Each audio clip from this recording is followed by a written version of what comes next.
An entire world is ready for you to start your career teaching the path to wellness. Mastering the science of mindfulness. And the art of coaching. To help clients achieve mental, emotional, and physical betterment of life. Through movement, nutrition, recovery, and regeneration. Because impacting one person impacts a family. Impacting a family impacts a community. And impacting a community impacts the world. Become an NASM certified wellness coach.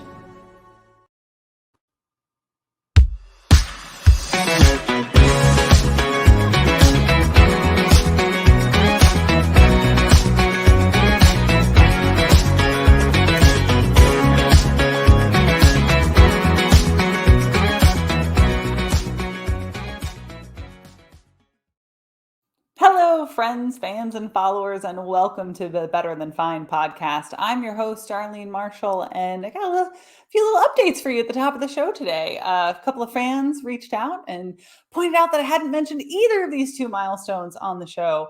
So here you are, fam, who reached out. We're doing it right now. And the first is to share recently published a new book. The book's called Personal Trainer and Wellness Coach, a guide for fitness professionals beyond the gym floor. And that was a big, exciting stretch for me. I'm putting a book out into the world of the fitness wellness space, into the overlap space, and trying to help people figure out their next steps in their career, or kind of a way that I had bumbled through myself. The second one is launching a new aspect of my coaching practice. I'm going to be doing group coaching this fall. I've been teaching workshops for a long time, facilitating groups in these, short-term ways, but this is my first time that I'm going to do a months-long, open enrollment to the public group coaching experience, and really focuses around supporting wellness and well-being in a sustainable way in your lifestyle. And if either of these things are of interest to you, my website is darlene.coach. You can go find them there. But I'm kicking off this episode sharing about these two things that for me were both a new stretch, a new way to reach my skills into something that I've thought about doing for a long time, right? I've been planning to write this book for a couple of years. I was a little scared of it. I even soft released it on my website and kind of put it out there and didn't tell anyone for a couple of days because I was nervous. And the group coaching to me feels like a big stretch because I'm going to have to market it in a different way than I've done in the past. And I don't always know how to talk about what I do as a coach because there's a lot of facets to it. It makes me feel a little squiggy to try to market in that way. But getting both of these into the world and off the ground has required me embracing a shift in my own mindset. And sometimes as a coach, as a content creator, you can get inside your own head this belief that people think that you're perfect. People think that you have it all figured out, that if you're coaching people, if you're putting out a show like this, that you must have the answers dialed in already. And spoiler alert, we just don't. All of us are people in a process of life and living, going out there and growing and trying to figure things out, because that's part of what makes it exciting to grow as a person.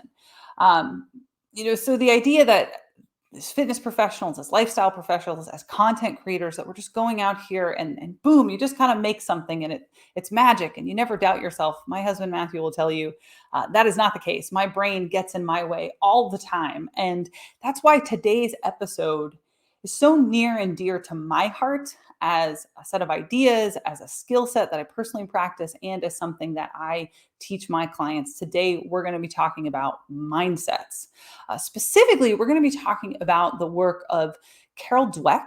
She is a psychologist out of Stanford University and largely considered to be one of the world's leading experts on mindset. A lot of Dr. Dweck's work focuses on how we think about ourselves, right? Our self-perceptions.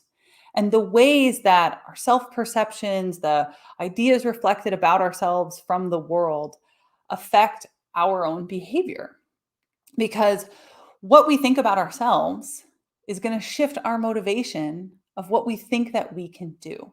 And so Dweck is most famous for her work on mindsets. And I actually think that looking at mindsets, understanding how mindsets work, and understanding how we can play with our own mindsets is one of the most powerful and important things that whether you're in fitness, you're in wellness, you're positive psychology, your well-being, pick your label.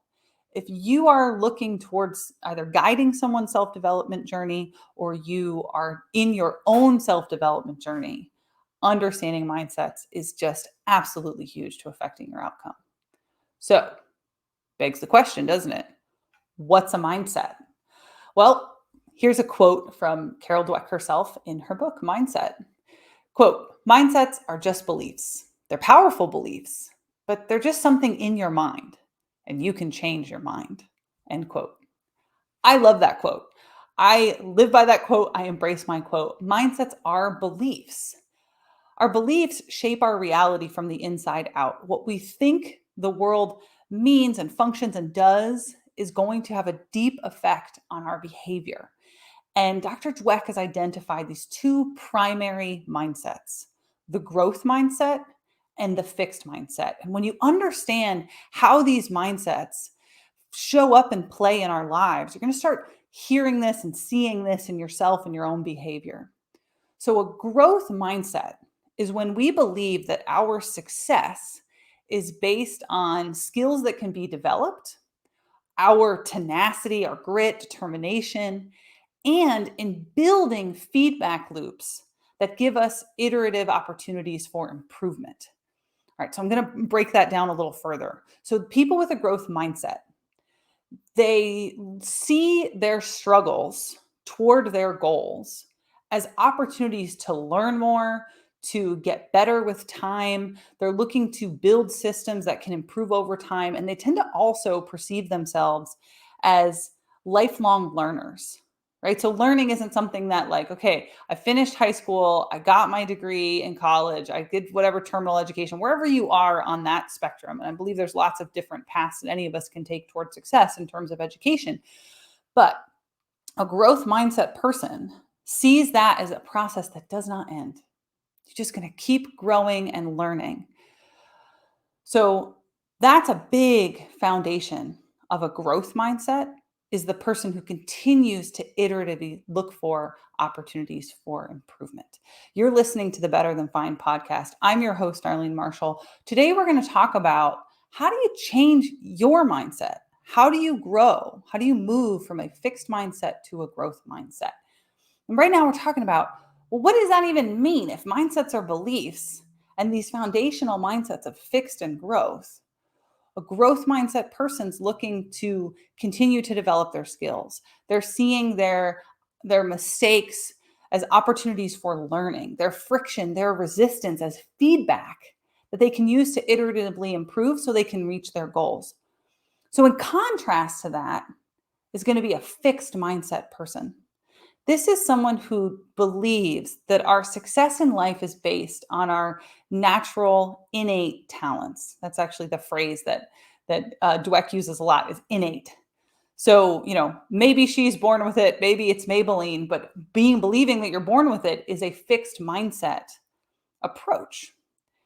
And then this plays out in all of these other ways for the fixed mindset person. Because if you believe that your success is just something you're born with, well, are you going to try the things that you're not, soft quotes here, naturally good at? Are you going to work through your resistance? Are you going to look for areas that you could improve and look for feedback and skills for iterative improvement? Probably not. Because what's the point if success is just baked into the equation based off of whatever you were born and good at? So the people who make it as musicians are not the people that practice with grit and feedback. They're the people who just, picked up a guitar one day and it's like their hands were kissed by the music gods. So let's play with this a little bit more, because when I discovered growth mindset, it was just far more powerful than I understood at first. And as I dug into the deeper levels and came to really understand how it showed up in my life, it had a great ripple effect for me. So let's say we got a kid who's a senior in high school, and they were raised with a really fixed mindset mentality that kid is just not smart. whatever that means in itself. That's a whole different rabbit hole we could go down. But that kid's going to believe that mistakes and struggling with something is a sign that you're just not good at it. So what's the point? Right? Oh, I'm not good at math. I'm not good at social studies or writing. And if you've got this fixed mindset that, maybe you're good at shop or gym, but you're not good at math or science, that's very fixed in his mind, that or her mind or their mind. Are you really going to organically try things? Are you going to strive? And so that kid is also going to have an idea of what represents smart, again, soft quotes. So maybe, are you smart if you get a better than a B? If you get a B minus or a C, does that mean you're not smart? And then that kid is going to start comparing themselves to other kids who are doing better than them. How does that affect striving towards college? How does that affect investing toward their future? So we start to see this fragility showing up in the kind of risks that person's going to take or the ways they're going to push themselves. Are you only getting pushed as far as you can at something you're naturally good at? What happens when you hit the end of that tether and start to struggle? I've seen this happen with college athletes who they're a star in high school, but they get to college. It's the first time that they're kind of middle of the pack because everyone's exceptional at that level. If they don't believe in a growth mindset, if it's fixed mindset, how does that show up when push comes up against shove? So now imagine we've got another kid. Same starting points, same soft quotes again, natural abilities, but this kid gets raised with a growth mindset, a mindset that learning is progressive, how to learn from mistakes and setbacks, both of which are psychological skills, and how to set up systems where you can have iterative improvement, where you could improve a little bit and then look for the next step and improve a little bit and look for the next step. So when that kid struggles, they're looking for ways to improve. If they get a bad grade, it's not a total failure. It's what could I do better next time? So then we're going to push these same kids forward a few years. They're in their first real career jobby jobs, the first time they actually really care about what they're doing. So it's not just a job for a paycheck, it's a step in career. And those two people are given projects that are just a bit of a stretch from their skill set, something that they're unlikely to succeed at immediately. So which do we think is going to grow from the challenge? Which young adult now is going to thrive in the opportunity to stretch their skills? I think it's pretty clear if we project these beliefs forward about what you're good at and how you respond to struggle, that the growth mindset person is the one that's going to be looking for, okay, how can I step up here? What can I learn? Where can I get help? As the person who's fixed mindset and they start to struggle and you think, well, I'm just not good at this. I shouldn't have been given that project, or I should be given something else that I'm actually good at. And now I want you to play that out over a lifetime. That's the power of learning to shift yourself from a fixed to the growth mindset. And the really important and powerful thing is this, that the research shows that you can actually learn to create the feedback loops that shift your mindset. You're listening to the Better Than Fine podcast. I'm your host, Darlene Marshall. And today we're talking about, well, how do you change your mindset from fixed to growth? What does that look like? Because it's about so much more than education and career. This creeps into so many aspects of our lives. Think about it from a relationship perspective. If you spend a few years with someone, you start to really, build a life together, and then things start getting hard, and you both have a fixed mindset that things are, that's not how love works. That's not how marriage works. That's not what it's supposed to be like. Or maybe worse, one of you has that and the other one believes, oh no, it's growth, it's skills, it's iterative improvement. How stuck do you get in the relationship belief that things cannot organically evolve and that success is not built on skills? It either works or it doesn't. Oof, that does not sound like a relationship that I know I want. I'm glad to say I don't have. So like I say, there's so much more to this. So growth mindset people have been shown to seek out challenges more because they don't believe that when they struggle that they're failing. They believe that they're being iteratively stretched to grow. Growth mindset people are more likely to seek out feedback because they're less fragile in the belief that, is the feedback challenging me or questioning how smart I am, or is the feedback about helping me grow? So fixed mindset people also tend to see the success of others as threatening, right? Because, well, if those people are more successful than me, it's because they must be more talented or they're smarter. So it creates this sense that you can't catch up because it's baked into the equation, as opposed to just being an expression of that person's growth and process. So the growth mindset person also believes that people are in a process of life and living, and so they're not so fragile around someone else's success. Fixed mindset people also want to, I can put this in quotes, like seem smart. They want to appear smart, so they're less likely to take risks. They only are going to do the sure things that they know they're going to win at, which means that they're not growing their skill sets. They're not changing their perception of how other people might think they can do. And they're far more aggressive in the place of feedback. So growth mindset people are the ones out there, like they're taking risks, they're learning from mistakes, they're rolling with the punches, they're better teammates, they're better friends. And I want to call out this thing here. So much of what I've just said sounds like self-helpy, cliched, like, ooh, panacea, it seems like it's everything. But the science underneath all that self-helpiness is growth mindset, is the mindset shift. So I want to take it back to that Dweck quote and bring this one step deeper before we moved into what do we do with it.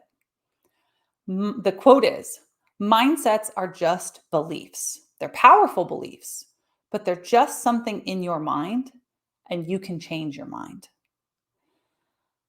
I think that is one of the most important takeaways whenever we talk about the psychological skills, whether we're talking about behavior change or lifestyle change or upward spirals, it doesn't matter. It's just something in your mind, and you can change your mind.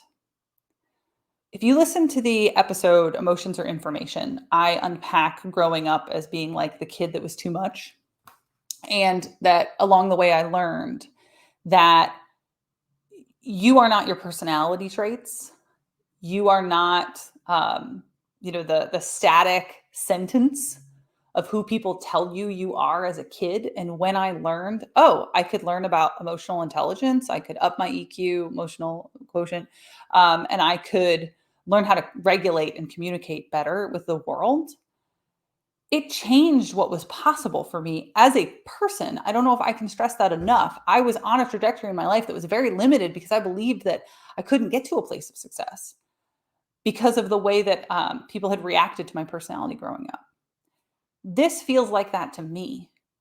Learning that you can change your mindset around your own possibilities and capabilities unlocks so much as a coach, as a person, as a workshop facilitator, all of it. Because if your mindset is something that you are taught, that you internalize from your family of origin, from your environment of origin, and you can unlearn that and shift it to something else, if we get just a little bit more meta there, it starts with the belief shift that it's possible to do that. So you almost have to have a growth mindset belief that you could shift into a growth mindset for that shift to become possible, if that makes sense. Like, it's a bit meta, but you got to believe in the possibility of changing your mindset, and then changing your mindset becomes possible. Again, I know it sounds self-helpy, but there is hard research to back this up. You're listening to the Better Than Fine podcast. I'm your host, Darlene Marshall. We're talking about changing your mindset from a fixed mindset to a growth mindset. And let's get to the meat here. How do you do it? How do you change your mindset so that you can carry forward with this new set of intentions? And the first thing I want to reference, Dr. Carol Dweck wrote a follow-up to her book Mindset. She wrote an article for the Harvard Business Review back in 2016, where she points out nobody has a pure growth mindset. Everyone has a blend of fixed and growth. And when we're able to embrace that idea that like sometimes you're going to say things that are fixed at yourself or others. One, it gives you the freedom to like be a person. But two, you don't have to be perfect for this to work. You're just going to recognize where you're at right now and then strive toward more growthiness, right? Like try to shift that mindset, try to move in that direction. Because ultimately, the growth mindset person's not trying to be perfect. They're just trying to be good enough to grow further in their lives in the direction that they want to. So, the first thing I want to share in terms of this idea of becoming more growth mindset is to focus more on process. Right? The growth mindset person is looking to make iterative process improvements. They're enjoying the process. They're getting curious about, well, what if I did it like this? What if I did it like that? How does that change my outcomes? And that's in contrast with a results focus. I only care about the achievement part. Because when we only care about what's my outcome, what's my results focus, we're going to be very fixed, right? It's very binary. Either I got the outcome or I didn't. Either I succeeded or I failed, as opposed to, oh, I learned something there. That was interesting and important. What if I do it this way next time? And then you get that iterative improvement. To kind of branch off of that. So being process focused, but also getting curious. How could I do that better? What might that look like? What if I did it like this? And through that curiosity, it also opens you to feedback, right? Because the fixed mindset person, they don't want feedback. They're either smart or they're not. And so if you're showing up and saying, hey, what if you did it like this? What you're saying underneath to them is, you're not good at that. I know more about that than you do. What if you do it like this? Growth mindset person wants a feedback because they're looking for ways to continue to grow and improve. And along with both of those things is celebrating your process wins. Oh, that was way better this time because we did it like this. I want to do it like that next time too. Cool.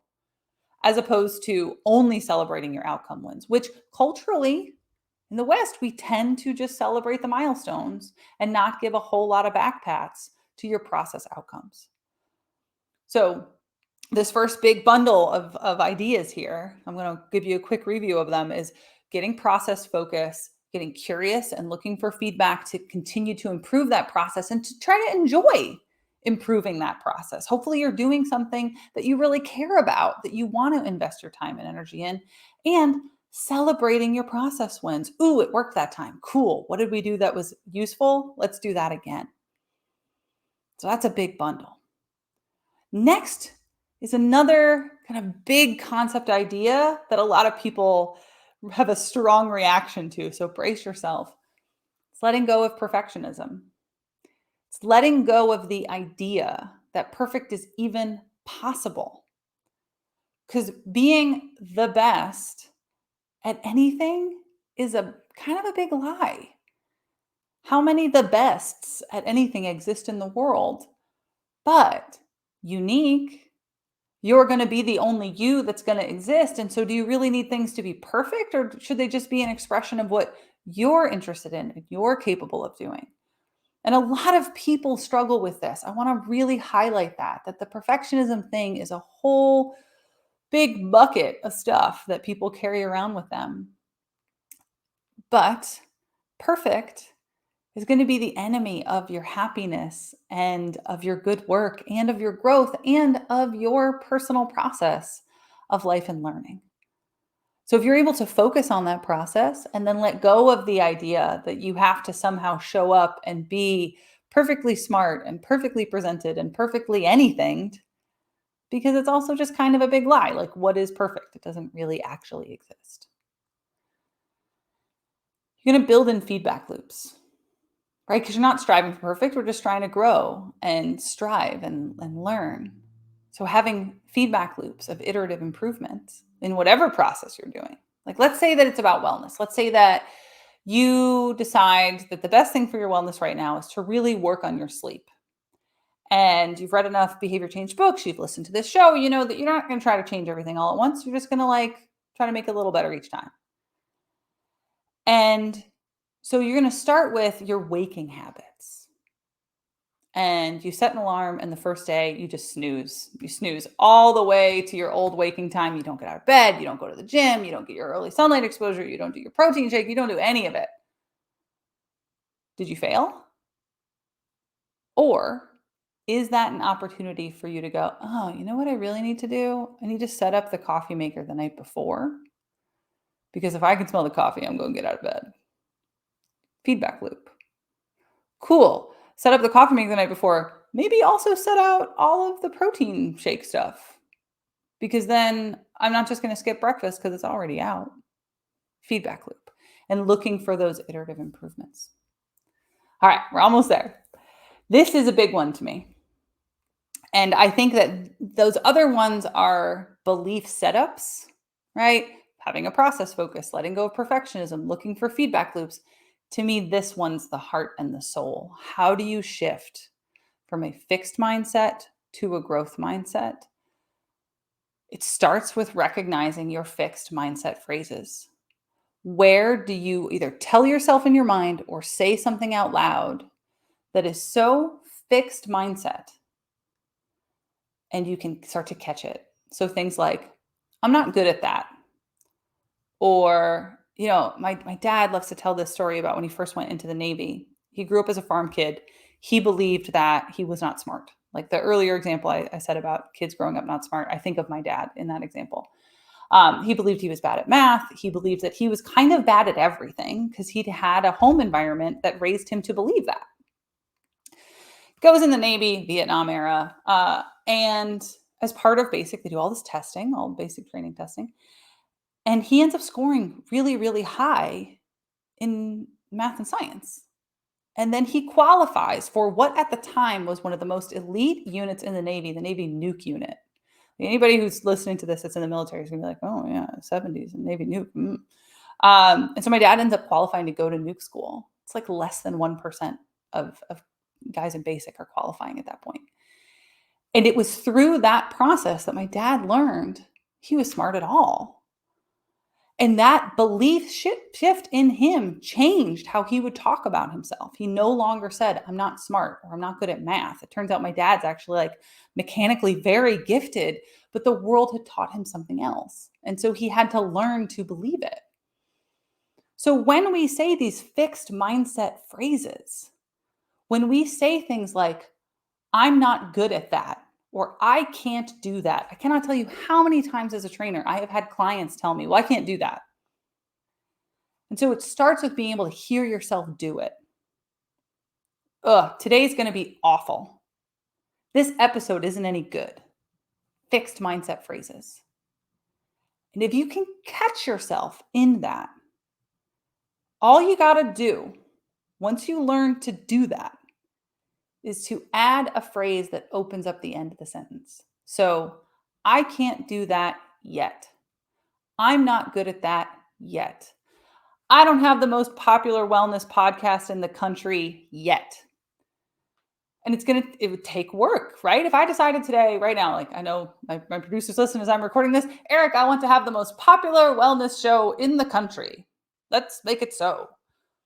That would take a lot of investment of time and resources and energy and skills and different things I'd have to learn in order to make that happen. Just like in the beginning, I talked about, I had decided a few years ago I wanted to write this book. All of the things that I had to learn in order to make that happen. And I could have told myself, I don't know how to write a book yet. I don't know how to change my nutrition yet. I don't know how to be more patient with myself and let go of perfectionism yet.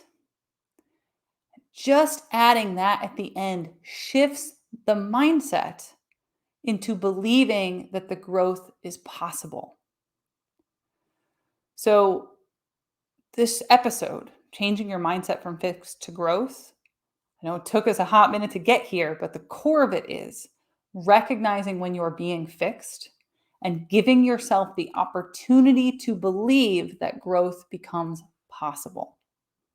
It's not going to be perfect. It doesn't have to be perfect. It just needs to be whatever the next step is for you on either your personal wellness journey or as a coach, a lifestyle professional, the journey of those you're trying to support and assist. All right, so we're going to leave it there. If you have any thoughts, questions, ideas, concerns, feedback, ideas for shows, I'm going to reiterate questions. I know I already said it, but we've got a question episode coming up and I would love to hear from you. You can find me out there on LinkedIn. Easy to find. I'm Darlene Marshall. Find me on Instagram. I'm darlene.coach. And now I'm on TikTok. Find me. I'm Coach Dar, making that happen. If you are listening on any of the podcast networks out there, any of the podcast channels, go ahead and hit that subscribe button. If you are on YouTube, like, comment, subscribe, don't leave us out. And of course, if you got something really valuable out of this episode and you want to support the show, share it with somebody. Tell somebody about Better Than Fine. And then maybe someday we will be the most popular wellness show out there. And that would be awesome. Thank you very much.